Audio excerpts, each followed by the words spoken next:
নমস্কাৰ শিক্ষাৰ্থীসকল মই মিতালী কুমাৰী আজি আমি হিন্দী ভাষাৰ 11 নং অধ্যায়ৰ ভাৰত কি ভাষিক একতা অধ্যায়টোৰ 3 নম্বৰ ভাগটোলৈ তোমালোকৰ ওচৰলৈ আহিছো আমি ইতিমধ্যে প্ৰথম ভাগ আৰু দ্বিতীয় ভাগ সম্পূৰ্ণ কৰিলো এতিয়া আমি তৃতীয় ভাগটো এবাৰ চাওঁ আহাচোন स्वतंत्रता आंदोलन के दौरान जनता ने हिंदी को राष्ट्रभाषा की मर्यादा दी थी और ये भाषा राष्ट्रीय अस्मिता की प्रतीक बन गई है কি কৈছিলে স্বাধীনতা আন্দোলনৰ সময়ত হিন্দী ভাষাটোক ৰাজভাষা হিচাপে কি কৰা হৈছিলে মৰ্যাদা দিছিলে মানে ৰাজভাষা হিচাপে স্বীকৃতি প্ৰদান প্ৰায় কৰিছিলে ঠিক আছে देश की हिंदीतर भाषी राज्यों में हिंदी प्रसार की लहर फैल गई थी माने हिंदीतर माने देखर जिबिला प्राय भाग प्रांतत की হয় हिंदी भाषा কোৱা হয় ঠিক আছে আৰু সেই জায়গাবিলাকত হিন্দী ভাষাৰ প্ৰচাৰ তথা কি হৈছিল প্ৰসাৰ তথা প্ৰসাৰ হৈছিল हिंदीतर भाषी राज्यों के बीच संपर्क भाषा के रूप में भी व्यवहृत होने लगी थी एतिया हिंदी भाषाटू हिंदी কোৱা ঠিক আছে হিন্দী তাৰ মানে জি জায়গাত হিন্দী ভাষাটো কোৱা হয় সেই ভাষাত কি হৈছিল সম্পৰ্ক ভাষা হিচাপে হিন্দী ভাষাটো ব্যৱহাৰ কৰা হৈছিল इधर जनसंचार माध्यमों में हिंदी अपने लिए एक महत्वपूर्ण स्थान बना चुकी है ते जनसंचार माध्यम বিলাক বিভিন্ন মাধ্যমত ঠিক আছে জনসংযোগৰ বিভিন্ন মাধ্যমত কি হৈছিল হিন্দী ভাষাটো প্ৰধানকৈ ব্যৱহাৰ কৰা হৈছিল হিন্দী ভাষাটো এটা মহত্বপূৰ্ণ স্থান লাভ কৰিবলৈ সক্ষম হৈছিল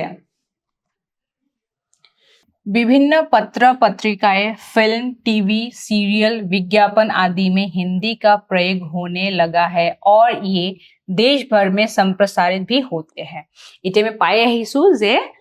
विभिन्न पत्र पत्रिका फिल्म टीवी सीरियल विज्ञापन आदि আমি যেটো টিভিত চাই থাকো কি হৈছে তাৰ ভাষাটো কি হয় প্ৰায় ভাগৰে হিন্দীয়ে হয় আৰু এবোৰ গুটে দেশ ভৰত কি হৈছে সম্প্ৰসাৰিত হৈছিল আমি টিভিৰ মানে ধৰ সিৰিয়েল হোক আমি বিভিন্ন ধৰণৰ সিনেমা হোক আমি কি হয় হিন্দী ভাষাতে আমি পাওঁ अंतत विभिन्न आधुनिक भारतीय भाषाओं में हिंदी के प्रभाव के कारण कई समान तत्व आ गए इते भारতৰ বিভিন্ন ভাষাত হিন্দীৰ প্ৰভাৱৰ কাৰণে কি হৈছিল বিভিন্ন ধৰণৰ সমান প্ৰায় একেই বৈশিষ্ট্য আমি দেখিবলৈ पाओ साहित्यिक अनुवाद के जरिए किसी एक भाषा के बोलने वाले लोगों को अन्य भाषाओं के उत्कृष्ट और विशिष्ट रचनाओं का स्वाद प्राप्त होता है এটা কি হৈছিল সাহিত্যিক অনুবাদৰ দ্বাৰা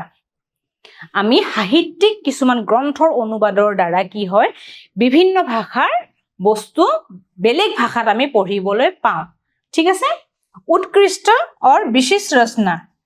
এতিয়া চোৱাচোন আমি এটা মই উদাহৰণ এটা লৈছো যে আমি সংস্কৃত ভাষাটো বুজি নাপাওঁ ঠিক আছে সংস্কৃত ভাষা আমাৰ কাৰণে বুজিবলৈ কঠিন এতিয়া সংস্কৃত ভাষা যদি মাধৱ কণ্ডলীয়ে যদি অসমীয়ালৈকে অনুবাদ নকৰিলে হয় তেতিয়া হলে আমি ৰামায়ণৰ কথা জানিব পাৰিলো হয়নে নিশ্চয় আমি নোৱাৰিলো হয় তেনে ধৰণৰ বিভিন্ন মহাভাৰত যদি অসমীয়ালৈকে অনুবাদ নহল হয় বা যদি তুলসীত আছে যদি হিন্দী অবধি ভাষালৈকে বা পিছলৈকে তেনেকে হিন্দী ভাষালৈ বহুতে কৰিলে তেনেকে যদি ৰামায়ণখন অনুবাদ নকৰিলে হয় আমি কি কৰিলো হয় আমি ৰামায়ণৰ কথা আমি গমেই নাপালো আমি ৰামৰ কথা হিতাৰ কথা আমি গমেই নাপালো হয় নহয় জানো গতিকে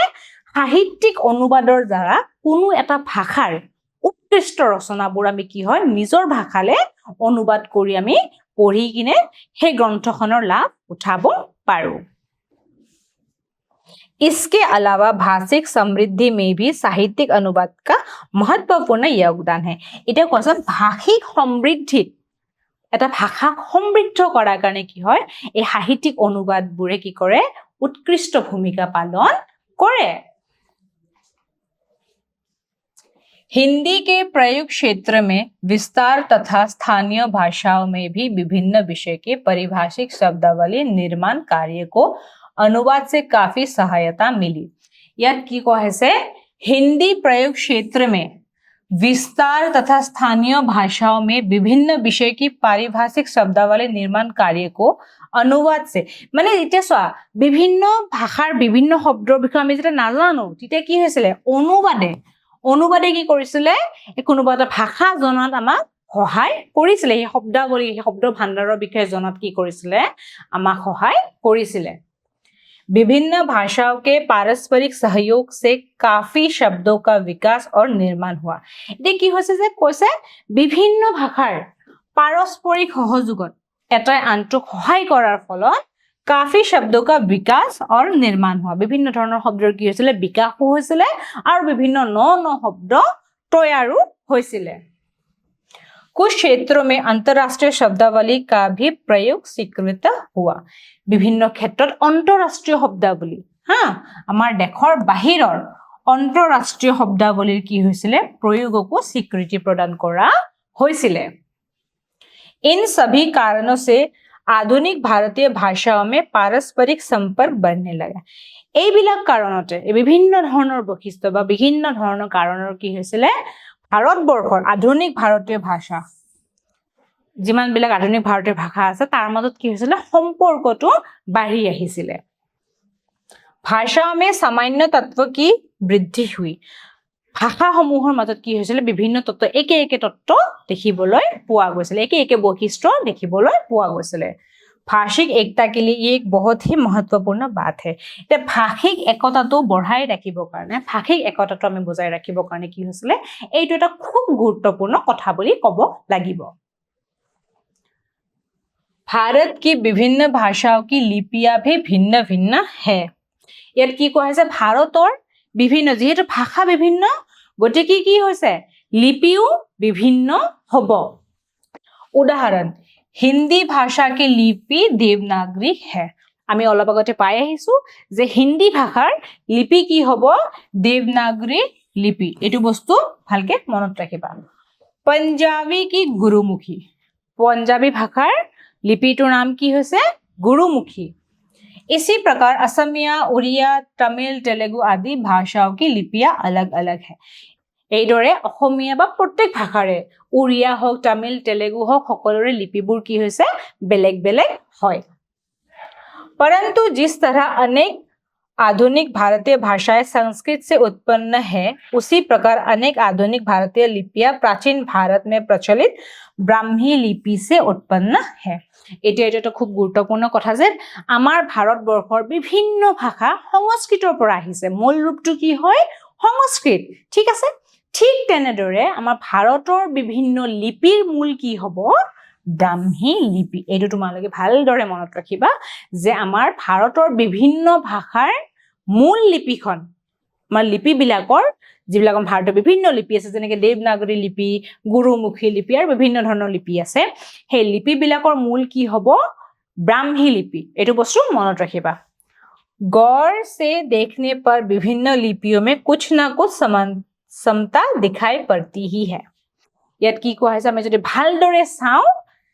লিপিও মে कुछ ना कुछ समता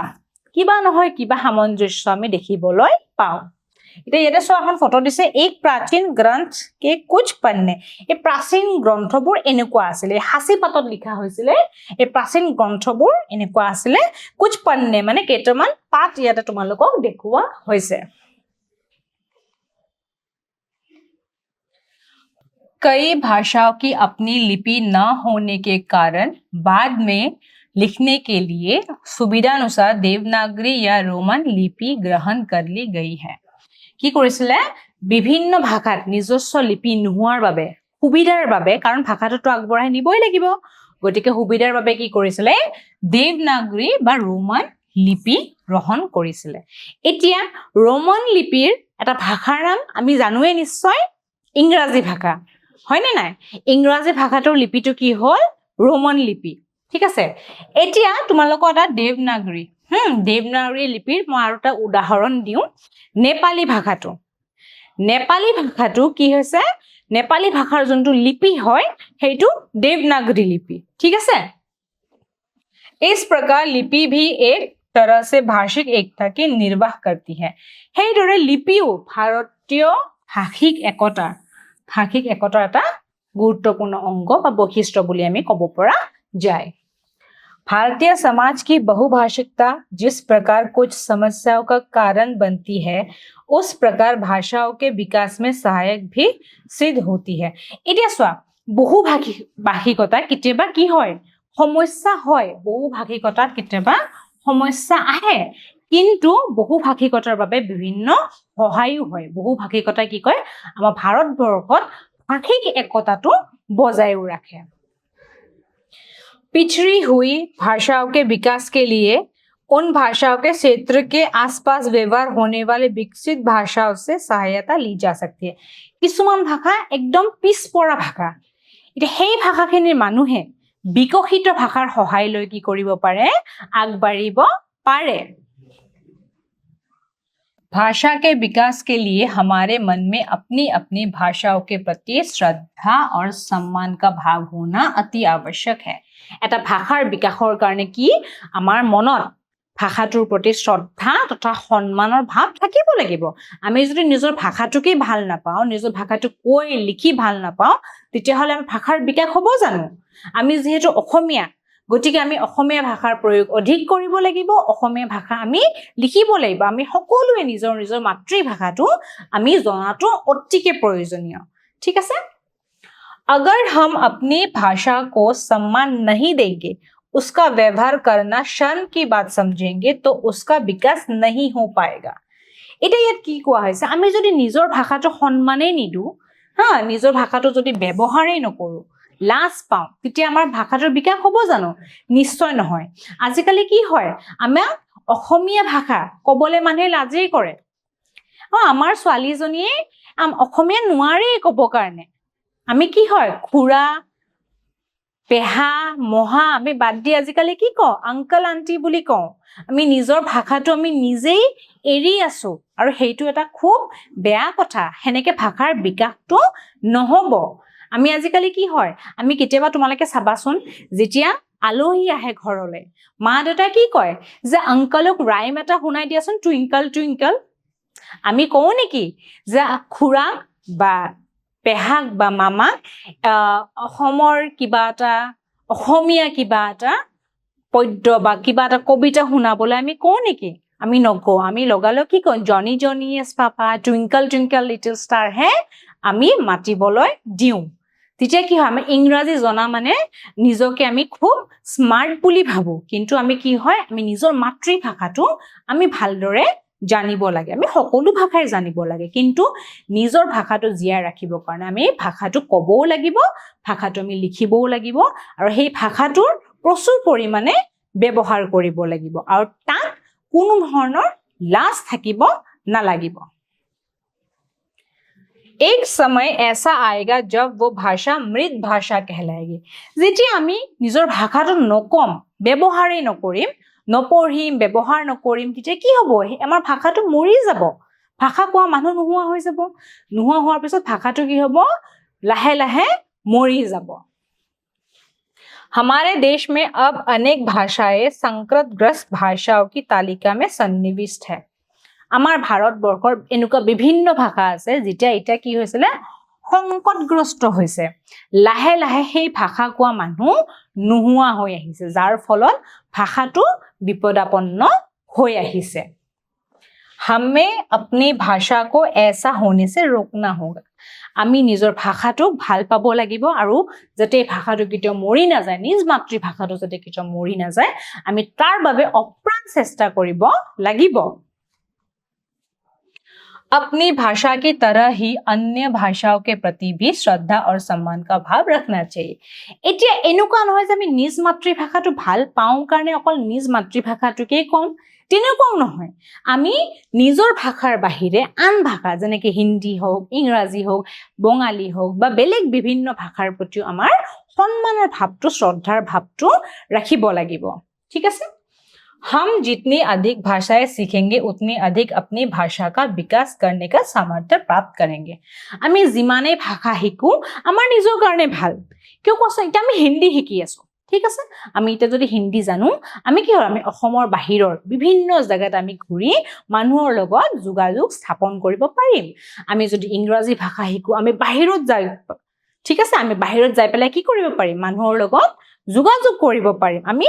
কি হয় মানুহৰ লগত কথা পাতিব পাৰিম আমি যোগাযোগ স্থাপন কৰিব পাৰিম আৰু আমি জানোৱে যে ভাষা এটা যোগাযোগ কৰাৰ বাবে এটা